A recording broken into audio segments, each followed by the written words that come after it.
नमस्कार दोस्तों, स्वागत है आप सभी का डेली 11 में।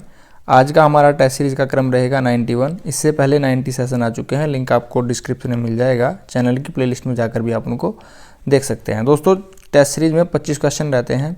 10 उत्तराखंड से, 10 जीके से और 5 हिंदी से, 1 से 2 क्वेश्चन मैथ रीजनिंग का भी रहता है, जिससे आप मैथ रीजनिंग के टच में भी रहें। शुरू करते हैं दोस्तों बिना किसी देरी के, क्योंकि आप सभी जानते हैं समय ही सब कुछ है। पहला क्वेश्चन आपके सामने उत्तराखंड से है। आप स्वयं भी टिक लगाते चलिएगा दोस्तों और देखिएगा आप कितने अंक अर्जित कर पा रहे हैं। पहला क्वेश्चन सुमेलित नहीं है। नाम और कार्य क्षेत्र। बिश्नी देवी स्वतंत्रता सेनानी, बिल्कुल सही दोस्तों। दीपा देवी सामाजिक कार्यकर्ता, सही है। गोरा देवी पर्यावरण चिपको वुमन कहा जाता है। तुलसी देवी राजनीतिक कर्मी नहीं है, यह है स्वतंत्रता सेनानी, आप इनको कह सकते हैं। ऑप्शन डी यहाँ पर गलत है। सेकंड क्वेश्चन हमारा, निम्नलिखित में से किसने गोरखों से कुमाऊं की सत्ता प्राप्त की? गोरखे कुमाऊं में 1790 में आए थे। और गढ़वाल की अगर बात करें तो 1804 14 मई। गढ़वाल पर पहला आक्रमण इनका 1791 में हुआ था, लेकिन वह विफल रहा। कुमाऊं की सत्ता प्राप्त की तो दोस्तों यह प्राप्त की थी option A Henry Ramsay, E Gardner, Trail, Lushington. Correct answer हमारा यहाँ पर ऑप्शन बी है, गार्डनर ने प्राप्त की थी। गार्डनर और बमशाह के बीच में संगोली की संधि हुई थी, इसको याद रखिएगा। 1815 में प्रथम बार और अंतिम बार 1816 में। ठीक है दोस्तों, बात करते हैं कुमाऊं पर सत्ता रही कब तक? तो 25 साल रही, 1790 से 1815 तक। और गढ़वाल पर कितने साल रही? गढ़वाल पर रही 10.5 साल, 1804 से 1815 तक। आगे बढ़ेंगे दोस्तों। निम्नलिखित में से कौन सा सही सुमेलित नहीं है? नहीं को बहुत ध्यान से। वन्यजीव विहार और जनपद। गोविंद उत्तरकाशी बिल्कुल सही है। अस्कोट पिथौरागढ़ सही है दोस्तों। बिनसर अल्मोड़ा सही है। सोना नदी चमोली में ना होकर पौड़ी में है। ऑप्शन डी यहाँ पर हमारा आंसर था। नेक्स्ट क्वेश्चन, अल्मोड़ा अखबार का प्रकाशन किस वर्ष हुआ था दोस्तों? अल्मोड़ा अखबार का प्रकाशन 1870 में डिबेटिंग क्लब बनाया गया था, उसी के द्वारा इसका प्रकाशन 1871 में हुआ था। ठीक है, आगे बढ़ेंगे। भारतीय सैन्य अकादमी किस वर्ष देहरादून में स्थापित की गई थी? देहरादून में यह अकादमी कब आई? 1919, 25, 32, 48।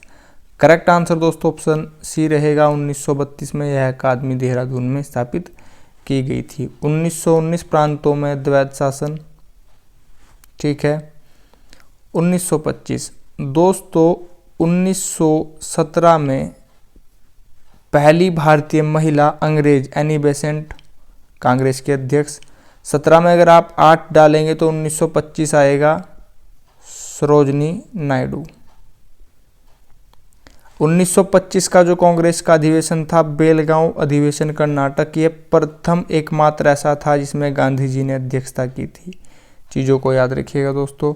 1938 सकलाना विद्रोह टिहरी। 1948, 38 बोला मैंने, 1948। ठीक है। उत्तराखंड के चंपावत जनपद में, उत्तराखंड का चंपावत जनपद सबसे छोटा है, 1766 क्षेत्रफल। स्थापना चंपावत की हुई थी 1997 में रुद्रप्रयाग और बागेश्वर के साथ। विधानसभा की 2 सीटें हैं। सर्वाधिक विधानसभा की सीट हरिद्वार में है, 11। कौन सी झील अवस्थित है दोस्तों चंपावत में? श्यामताल, तड़ागताल, चोराबाड़ी ताल, डोडी ताल। हमारा यहाँ पर करेक्ट आंसर होगा चंपावत में श्यामताल है दोस्तों। बात करते हैं तड़ागताल अल्मोड़ा में है। डोडी ताल उत्तरकाशी में 6 कोने, याद रखिएगा। चोराबाड़ी ताल बताइए, चोराबाड़ी ताल है चमोली में। आगे बढ़ते हैं। सुरवर्दी ताल बोला जाता है, गांधी जी की अस्थियां 1948 में इसी में विसर्जित की गई थी। उत्तराखंड सरकार द्वारा प्रारंभ की गई वीर चंद्र सिंह गढ़वाली जून 2002, यह जो योजना है यह किससे संबंधित है? पर्यटक, चिकित्सा, प्राथमिक शिक्षा या प्रति परवारा से? दोस्तों यह संबंधित है पर्यटन से। उत्तराखंड में पर्यटक को थ्रस्ट उद्योग का दर्जा दिया गया है। पर्यटन वर्ष उत्तराखंड में सन 2001 और 2015 घोषित किए गए हैं, इनको भी आप याद रखिएगा।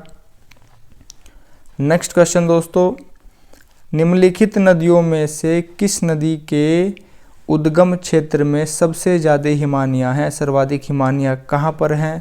यमुना, भागीरथी, अलकनंदा, पिंडर। करेक्ट आंसर दोस्तों हमारा ऑप्शन बी होगा भागीरथी 205, अलकनंदा 195। ठीक है दोस्तों, आगे बढ़ते हैं।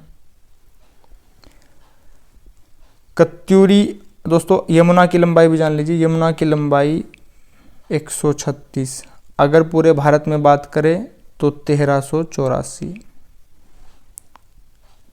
कत्यूरी वंश का संस्थापक कौन था? सोमचंद, वासुदेव, थोरचंद, जयदेव। दोस्तों कत्यूरी वंश का संस्थापक वासुदेव। चंद वंश का संस्थापक सोमचंद बद्रीदत्त पांडे के अनुसार और एटकिंसन के अनुसार, और थोरचंद शिवदत्त जोशी के अनुसार। चीज़ों को याद रखिएगा, चंद वंश के संस्थापक दो माने जाते हैं, बद्रीदत्त पांडे और एटकिंसन, शिवदत्त जोशी यहाँ पर थोरचंद। ठीक है, वासुदेव कत्यूरी। आगे बढ़ते हैं। टिहरी राज्य प्रजामंडल की स्थापना किस वर्ष हुई थी? टिहरी राज्य प्रजामंडल की स्थापना 1935, 37, 39, 41। 1935 का जो अधिनियम था संविधान में सबसे अधिक इसी से लिया गया है। 1937 में बर्मा की स्थापना की गई थी, बर्मा म्यांमार। हमारा आंसर 1939 है दोस्तों। 1941 में क्या हुआ था? गढ़वाल मोटर यूनियंस लिमिटेड की स्थापना हुई थी, और 1939 में हुई थी कुमाऊं मोटर यूनियंस की स्थापना हुई थी। सभी चीज़ों को, तथ्यों को याद रखिएगा, सभी क्वेश्चन विगत परीक्षाओं में पूछे गए हैं। विभत्स रस का स्थायी भाव, हिंदी से पहला क्वेश्चन आपके सामने। बताइए दोस्तों करेक्ट आंसर क्या है? स्थायी भाव 9 प्रकार के बताए गए हैं। विभत्स रस भय, क्रोध, जुगुप्सा या फिर शोक। दोस्तों क्षमा कीजिएगा दोस्तों, विभत्स रस है जुगुप्सा, ऑप्शन सी यहाँ पर करेक्ट है। निर्वासित में प्रत्यय किसी भी शब्द के अंत में लगते हैं, उपसर्ग प्रारंभ में लगते हैं। ठीक है, प्रत्यय पूछा गया है निर्वासित में, तो लास्ट में दोस्तों यहाँ पर तो है, तो यानी कि ऑप्शन ए तो कट जाएगा, नी भी कट जाएगा, आंसर बचता है ऑप्शन सी। अगर चीज़ों का आपको ना पता हो तो इस टाइप से आप अपने आंसर तक आसानी से पहुंच सकते हैं। नेक्स्ट, ओजस्वी का विलोम शब्द है। बताइए दोस्तों ओजस्वी का विलोम शब्द क्या है? मंद, कायर, निस्तेज, भीरू। ओजस्वी होता है दोस्तों चमक कहा जाता है एक तरह से, अगर आप समझे। निस्तेज, आंसर सी यहाँ पर करेक्ट होगा। जहां ना पहुंचे रवि, रवि का अर्थ यहाँ पर सूर्य से है, सूर्य भगवान से। जहां ना पहुंचे रवि वहां पहुंचे कवि, मुहावरे का क्या अर्थ है? बताइए दोस्तों क्या करेक्ट आंसर हो सकता है? कवि निरंकुश होते हैं। निरंकुश शब्द यहाँ पर नकारात्मक ऊर्जा प्रदर्शित कर रहा है, ऑप्शन ए कट जाएगा। कवि के लिए कुछ भी अगम्य नहीं है, बिल्कुल सही उत्तर है। कवि के लिए कुछ भी अगम्य नहीं है, ऑप्शन सी यहाँ पर नहीं था दोस्तों, करेक्ट आंसर ऑप्शन बी हो जाएगा।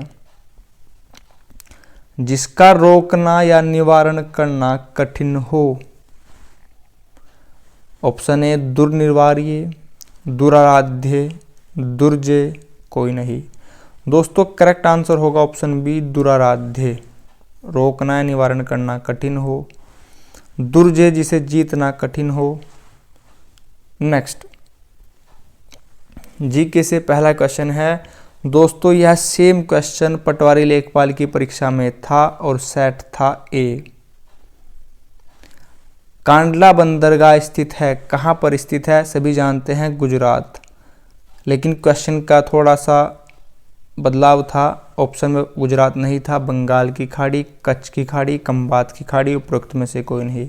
आप जानते हैं गुजरात में स्थित है, अच्छी बात है, तो आप एक ऑप्शन को एलिमिनेट कर देंगे, बंगाल को।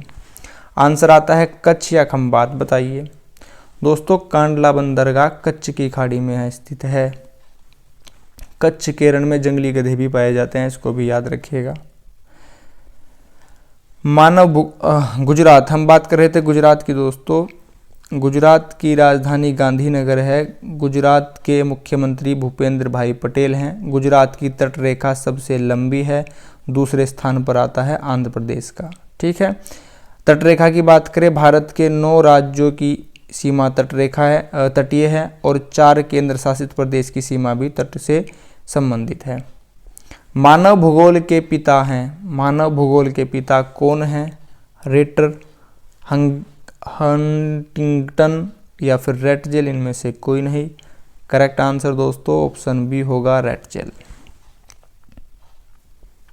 निम्न में से कौन सा संघीय राज्य नहीं है? भारत है, संयुक्त राज्य अमेरिका भी है, ब्राजील भी है, स्पेन नहीं है दोस्तों। स्पेन की राजधानी मैड्रिड। ठीक है,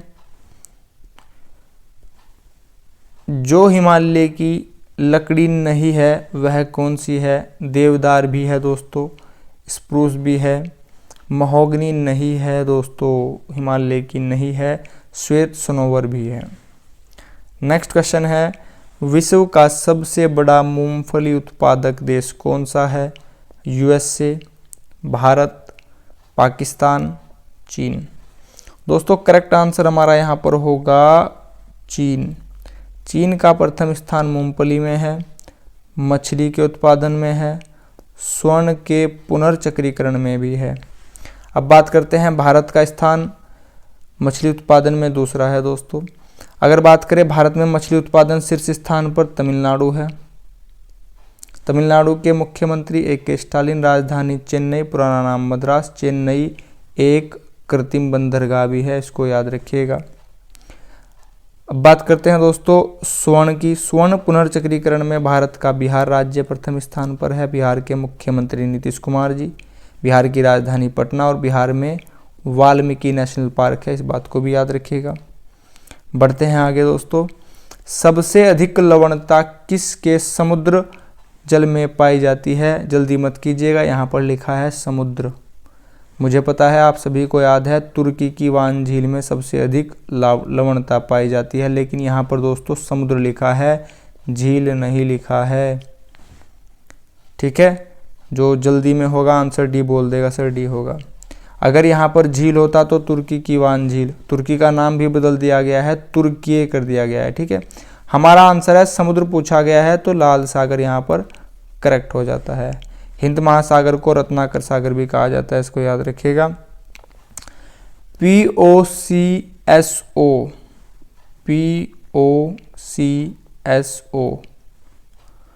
protection of children from sexual offence, इसकी फुल फॉर्म है। यह एक्ट 2012 में आया था। आप समझ गए होंगे, यहाँ पर सी लिखा है यानी कि चिल्ड्रन, आंसर होगा बच्चों से। चीज़ों की फुल फॉर्म अगर आपके याद हो तो आप अपना चयन थोड़ा सा सरल कर सकते हैं। चीज़ों को दोस्तों अगर आप क्लैरिटी से पढ़ेंगे तो चयन थोड़ा सरल हो जाएगा। जिसको इसकी फुल फॉर्म याद थी वह आंसर तक आराम से आसानी से पहुंच सकता था। हो सकता है अगली बार क्वेश्चन आ जाए कि पोस्को एक्ट कब आया था, तो सन 2012। चीज़ों को याद रखिएगा, एक्स्ट्रा इन्फॉर्मेशन बहुत ही बहुमूल्य है दोस्तों। नेक्स्ट क्वेश्चन आपके सामने, भारत की सबसे बड़ी ताजे पानी की झील कौन सी है? तो दोस्तों ऑप्शन है वूलर झील, डल झील, चिल्का झील, इनमें से कोई नहीं। सबसे बड़ी ताजे पानी की झील वूलर झील है, झेलम नदी के पास में स्थित है।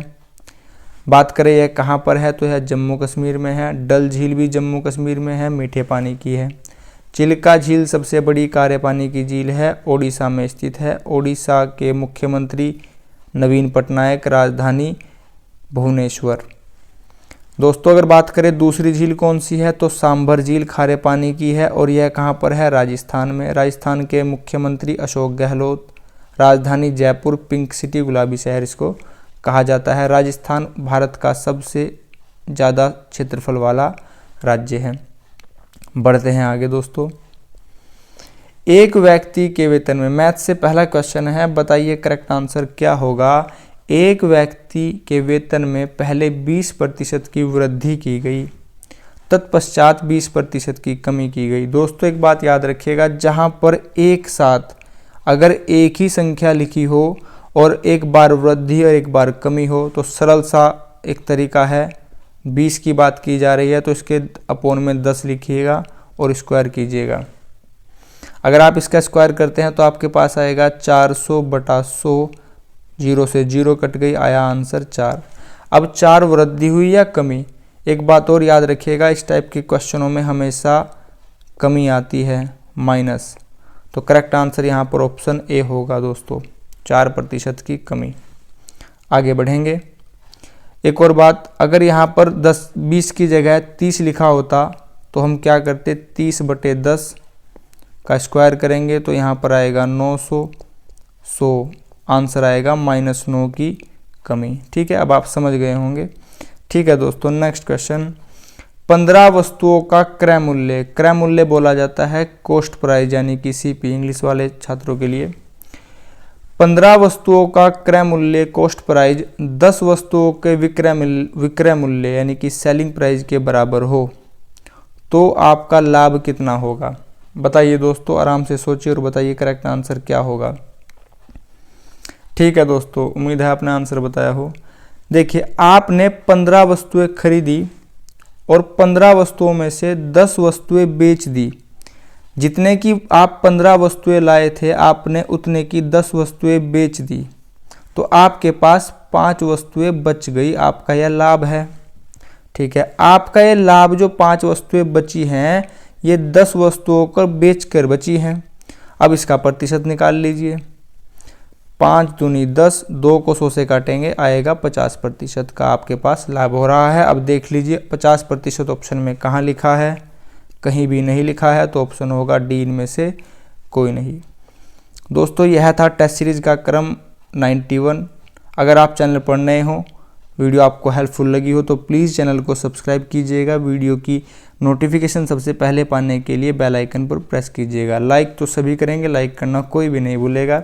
आपने अपना कीमती समय चैनल को दिया, इसके लिए आप सभी का बहुत बहुत धन्यवाद। Thanks for watching. नमस्कार दोस्तों।